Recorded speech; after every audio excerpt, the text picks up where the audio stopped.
Hello, everyone. Today, I would like to talk about discernment, right? I'm thinking of this Willy Wonka meme, the one where he's doing like that. So, I'll try to make it if I if I can include this in this video, or if not, just imagine, right? So, like that, and then he'll say something like, "Please tell me more about this group that you're not part of." Right? Okay, because um I I love learning new things, and part of that would be going into what they call rabbit holes, conspiracy theories, mysteries, the unknown. Not automatically believing everything. Well, that goes for what we have been told, which is the mainstream, and that also goes for the alternative, right? The non-mainstream.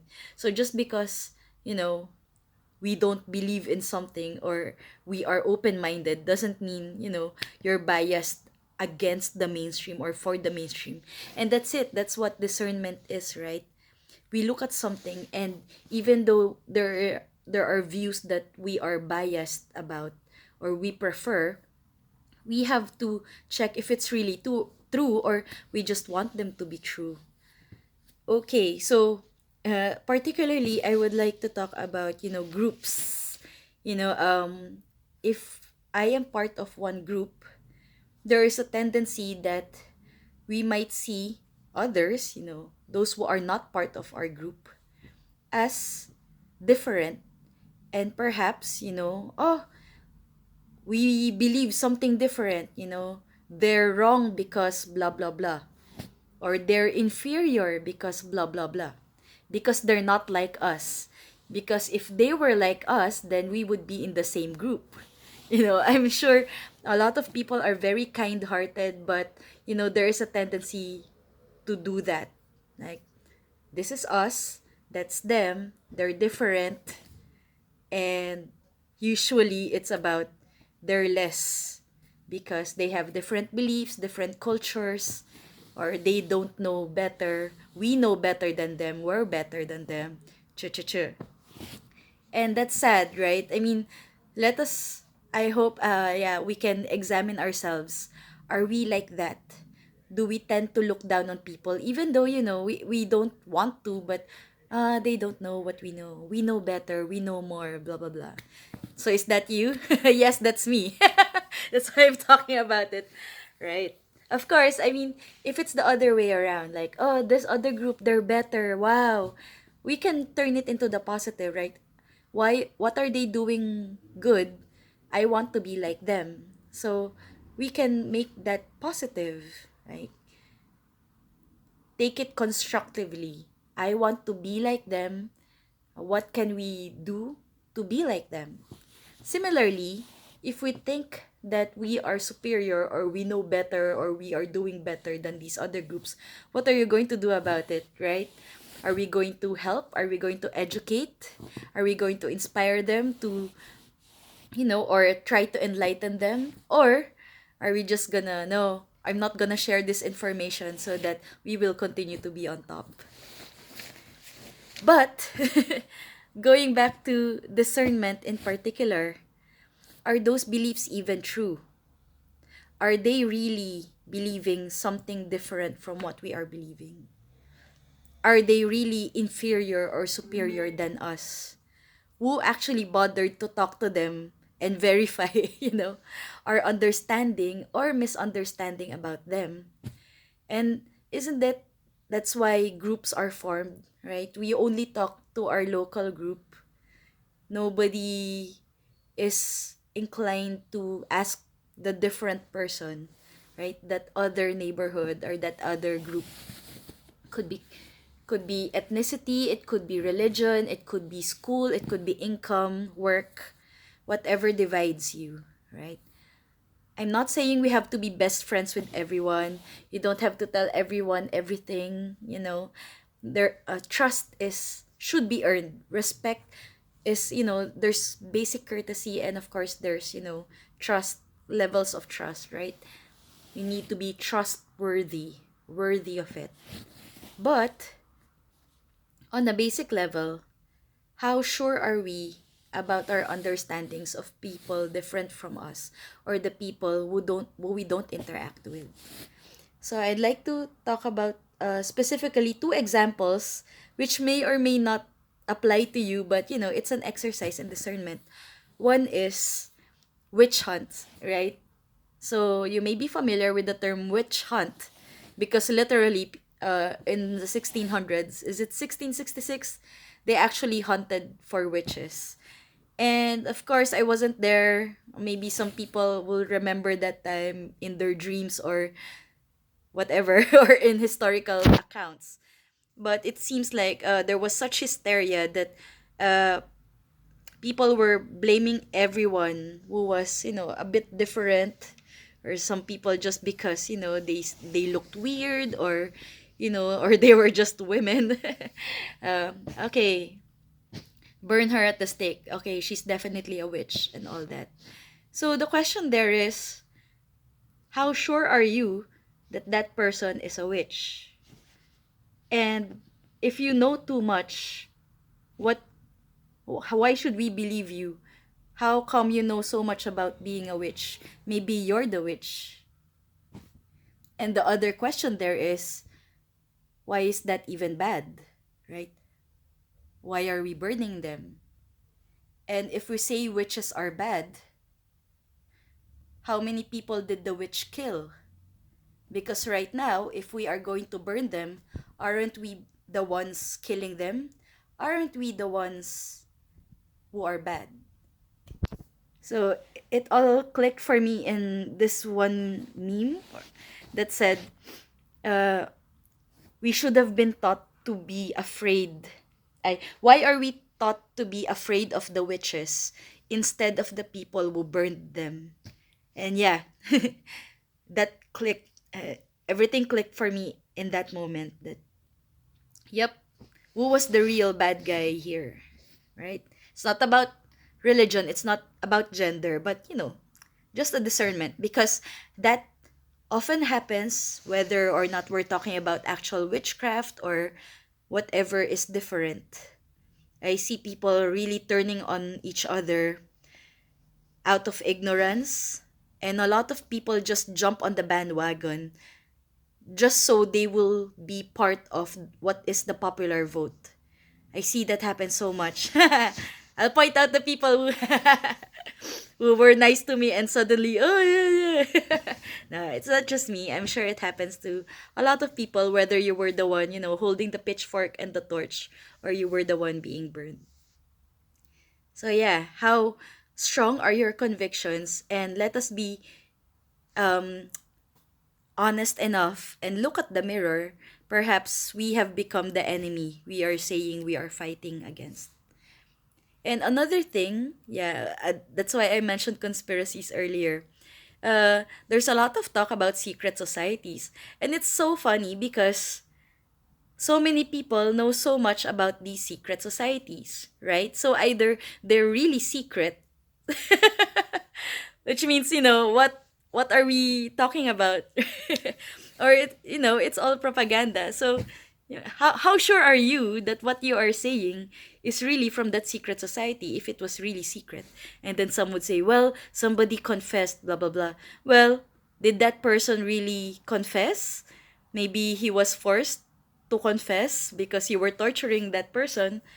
And why is that person still alive? And then alternately, if someone is still alive after saying those things, well, why is he still alive? Maybe it's all propaganda. Or if he's dead, well, everything he said should be true because he was killed for it. Not necessarily. Maybe he just, died of natural causes, etc., etc. So, just because someone died or is alive doesn't mean what they're saying is true or not. But yeah, particularly about secret societies, and again, I would imagine this will trigger people into thinking I'm defending them. But no, hey, if you really think I'm in a secret society, okay, give me the receipts, show me the pictures or the proof that I really am in them, right? Okay, otherwise you're just, doing that same paranoia, having that same, rabid bandwagon practice that I'm speaking against. Again, don't become the enemy you say you're fighting. So yeah, So if these are really secret, then how sure are you that what you're sharing is the truth about these secret societies? And if we say, well, at the low level, they're good, but at the high level, they're really bad. Well, welcome to the real world, honey. Everything in this world, the more power you get, whether you like it or not, because when more power is given to one individual, that individual cannot see, cannot monitor so much beyond a certain point, right? I mean, look at any parent handling one child and then two kids and then three kids. Can you really take care of so many kids? And then let's have that into a boss taking care of so many employees. And then look at a president or a monarch taking care of all of these people. At some point, you really, even with the best of intentions, you cannot um, effectively or efficiently. It's hard to manage a large group well. And that is why I really advocate for self-sufficiency, sovereignty. Don't give your power away to people when you know what's best for yourself. Uh, right? Why give your money, your taxes to other people who will probably mismanage it even if they want what's best for you? Or at least, even if you ask their help, you also help yourself. You also take control, first off, your house, your family, yourself. Are you taking care of yourself well? Right? Don't trust your children fully to strangers, even if they're wonderful people, right? I am a teacher. So, but I've seen that happen. Like, yeah. So, helping people, especially, strangers, academia, banking, government, mass media, all the sectors, church, right? Yeah, we can only, these groups are super helpful. I am part of many, many wonderful groups. But at the end of the day, you are responsible. Take responsibility. Take the power back to manage yourself and your loved ones. Yeah. Um, you have the say. You have the final say in everything. And when you give that power away to someone who messes it all up, yeah, blame them, but also blame yourself. Why are you following them? If you know that they're not, going to be able to handle things well, especially as the group gets larger, then, don't follow them completely, take control. You are free. So yeah, did that go off on a tangent? So what I'm saying is, yeah, so if people say that secret societies at the top are bad, what makes them different from any other organization? Yeah, at the top, when there's so many people who need to be, clothed, fed, managed, right? Large organizations are bound to collapse because it's not feasible, it's not suitable. I've seen some studies where an individual, yeah, whether animals or humans, we can only effectively interact with 7 to 10, close friends. And then at a neighborhood level, up to 150 in a local community. That's people who are, still interacting, knowing each other well, and having some level of trust. Beyond that, it's too large already. And that's when we have trouble because some people, they try to get away with, corruption, murder, crime, and they can get away with it because the group is so large, people don't know what everybody else is doing. Yeah, so again, I am not saying that, well, we should monitor everyone, but that's it. That's human nature, right? Again, going back to discernment, that's why, and groupthink, looking at how other groups are. I'm just asking that, I'm just calling for sobriety and sanity. Don't just think, just because you're in one group, it doesn't mean that you're the best, you're the only group that knows everything and everybody else is stupid, inferior, or whatever negative trait you could say. It wouldn't hurt to chat with people, and I really love looking at finding common ground, right? I'm sure there's a lot of differences, and it doesn't have to be, things that we have to war about, right? If you fancy a different kind of food or a different color, then, to each his own. No problem. But it's nice when you find common ground with someone from a different group, right? Oh, you also like this. Oh, that's also your priority. How awesome, how wonderful. And then you go back your separate ways, and then you can tell your group, "Oh, I had a wonderful interaction with that other person from that other group. They're not too bad." They're not as bad as we heard they are, you know. So just that. So, yeah, discernment, groups are great, but it's nice to interact.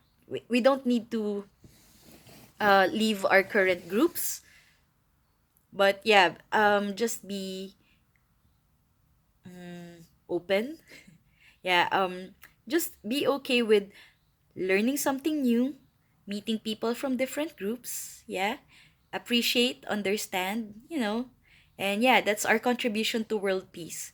Instead of having a mob, chase anybody who's different and burn them at the stake. What would you prefer, right?